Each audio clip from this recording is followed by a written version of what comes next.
আমি আল্লাহকে ছাড়া কারো ভয় পাই না। কে কত বড় মাদক ব্যবসায়ী, কে কত বড় সন্ত্রাসী, কে কত বড় চাঁদাবাজ, সেটা আমি দেখতে চাই না। যদি নারায়ণগঞ্জের গডফাদার ওই কুখ্যাত শামীম ওসমানদেরকে যদি ভয় পাই নাই, তাহলে ইসকে সিসকে মাদক ব্যবসায়ী সন্ত্রাসীদেরকেও ভয় পাই না। আপনারা যারা এসেছেন, আপনারা আমার মা, আপনারা আমার বোন, আপনারা আমার চাচি এবং দাড়ি পাখিওয়ালা আমার বাপ চাচারা এবং ছাত্র সমাজ, যুব সমাজ, শ্রমিক সমাজ, আমি একটি কথা বলতে চাই, আমি আল্লাহকে ছাড়া কারো ভয় পাই না। কে কত বড় মাদক ব্যবসায়ী, কে কত বড় সন্ত্রাসী, কে কত বড় চাঁদাবাজ, সেটা আমি দেখতে চাই না। যদি নারায়ণগঞ্জের গডফাদার ওই কুখ্যাত শামীম ওসমানদেরকে যদি ভয় পাই নাই, তাহলে ইসকে সিসকে মাদক ব্যবসায়ী সন্ত্রাসীদেরকেও ভয় পাই না। আজকে প্রশাসনের লোক এখানে বসে আছে, আর আপনারা গন্ডগোল করার চেষ্টা করছেন, নৈরাজ্য করার চেষ্টা, যেটা কিন্তু হবে না। কে সবাই বলবেন, আমি কথা বলবো, আমার কথা বলার সুযোগ দিতে হবে, এরপরে আপনারা কথা বলবেন।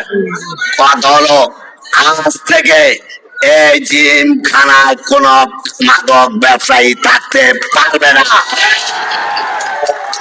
আমার বক্তব্যের পর যে ঘরগুলি থেকে মাদক ব্যবসা পরিচালিত হয়, সে ঘরগুলি বন্ধ করে দেওয়া হবে। সেই ঘর বন্ধ থাকবে, তালা বন্ধ থাকবে, সেই তালার চাবি মডেল থানার ভারপ্রাপ্ত কর্মকর্তা ওসি সাহেবের কাছে থাকবে।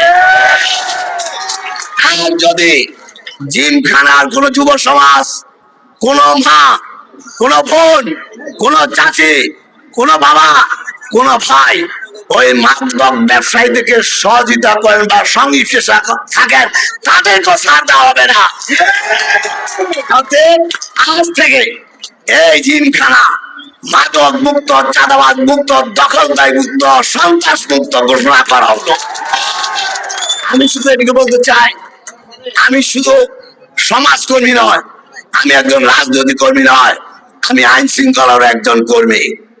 যেহেতু আমি জেলা প্রশাসক, পুলিশ সুপারের ডাকে আইন শৃঙ্খলা কমিটি বসে, নারায়ণগঞ্জের যারা সন্ত্রাস, চাঁদাবাজি, মাদক ব্যবসায়ী, অরাজকতা, ভূমিদস্যু করে, তাদের বিরুদ্ধে অ্যাকশন নেওয়ার জন্য সিদ্ধান্ত নেই।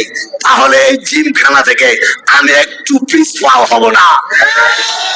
আপনারা কে কোথায়, কোন নেতার ছত্রছায়ায় থাকেন, কার পৃষ্ঠপোষকতায় চলেন, কে কোন দল করেন, সেটা আমার দেখার বিষয় নয়। আমার দেখার বিষয় আমার নারায়ণগঞ্জ, আমার বাবুরাই, আমার পাইকপাড়া, আমার শীতলক্ষা, আমার নিতাগঞ্জ, পুরো নারায়ণগঞ্জের শান্তিতে বসবাস করতে হবে। আপনারা ইতিমধ্যে দেখেছেন নারায়ণগঞ্জকে হকার মুক্ত ঘোষণা করা হয়েছে। কে কোথায় ছিল সেটা দেখার বিষয় নয়, আমি হকারদেরকে রাস্তা থেকে উঠিয়ে দেওয়ার জন্য আপ্রাণ চেষ্টা করেছি। আমি হকারদের কোনো চিন্তা করি নাই। আবার হকারদের জন্য এটাও বলেছি, তাদের পুনর্বাসন করতে হবে, কারণ তাদেরও পেট আছে। তাই আমি বলবো, এই জিমখানায় স্বাধীনতার পর থেকে অদ্য পর্যন্ত অনেক অপকর্ম হয়েছে, অনেক চাঁদাবাজি হয়েছে, অনেক মাদক ব্যবসায়ী হয়েছে, অনেক নৈরাজ্য হয়েছে। আর কোন মাদক ব্যবসা নয়, আর কোন চাঁদাবাজি নয়, আর কোন নৈরাজ্য নয়। কারণ আপনারা একটা কথা বলতে চাই, আপনারা কি চান না আপনাদের ছেলে মেয়ে স্কুলে যান? চান নাকি? আপনারা কি চান না আপনার ছেলে মেয়ে উচ্চ শিক্ষিত হোক? আপনারা কি চান না আপনার মেয়ে একটি ভালো জায়গায় বিয়ে হোক? আপনারা কি চান না আপনার ছেলে একটি ভালো জায়গায় বিয়ে করুন? আপনারা চান না এই রাস্তা দিয়ে যখন হেঁটে যাবে, তখন অন্য এলাকার লোক বলবে জিমখানার লোক আগের চেয়ে অনেক ভালো হয়ে গেছে? কথা শুনতে চান না? যদি শুনতে চান, আজকে ওসি সাহেবকে নিয়ে এখানে এসেছি। আজকে কে আমার ভাই, কে আমার কর্মী, কে আমার সহযোগী, সেটা আমি দেখবো না। আমি একটা দেখবো জিমখানায় যারা বসবাস করেন তারা শান্তিতে ঘুমাতে চায়।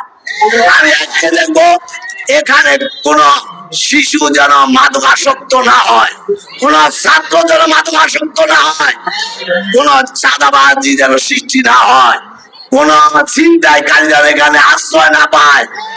ওই পার্কে আমার ছোট ছোট শিশুমণিরা ঘুরতে আসবে আর তাদেরকে বিভিন্ন ভঙ্গিতে কথা বলে তাদেরকে অশ্লীলতার দোয়াই দিয়ে তাদের কাছ থেকে টাকা মোবাইল আদায় করবে, পণ্য আদায় করবে, সেটাও আমরা চাই না।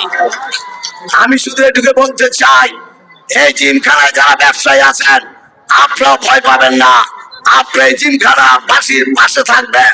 আমি জিমখানা বাসীর উদ্দেশ্যে একটি কথা বলতে চাই, আপনারা যারা এই জিমখানায় থাকেন সবাই কিন্তু আপনারা রেলে চাকরি করেন না।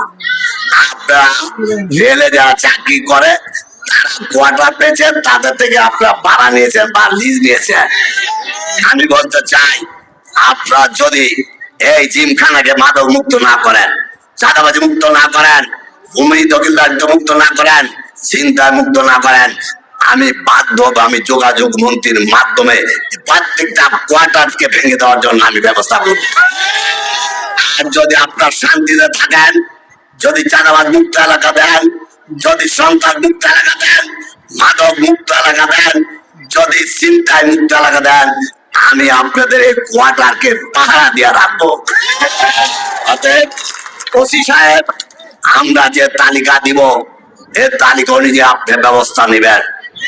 কে আপনাকে ফোন করলো আর না করলো সেটা আপনি কর্ণপাত করবেন না।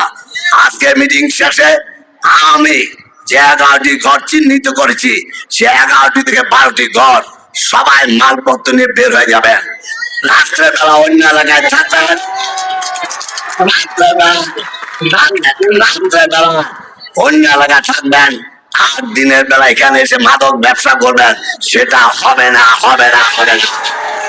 অতএব আমরা চাই আমার সন্তান মাদক মুক্ত হবে, আমরা চাই আমার শিশু স্কুলে যাবে, আমি চাই আমার শিশু মাদ্রাসায় যাবে, আমি চাই আমার সন্তান উচ্চ শিক্ষায় শিক্ষিত হয়, বড় ধরনের চাকরি করবে, আমি চাই আমার সন্তান মাদক মুক্ত হয়ে সে ভালো প্রতিষ্ঠিত ব্যবসায়ী হবে। আপনারা কি চান না?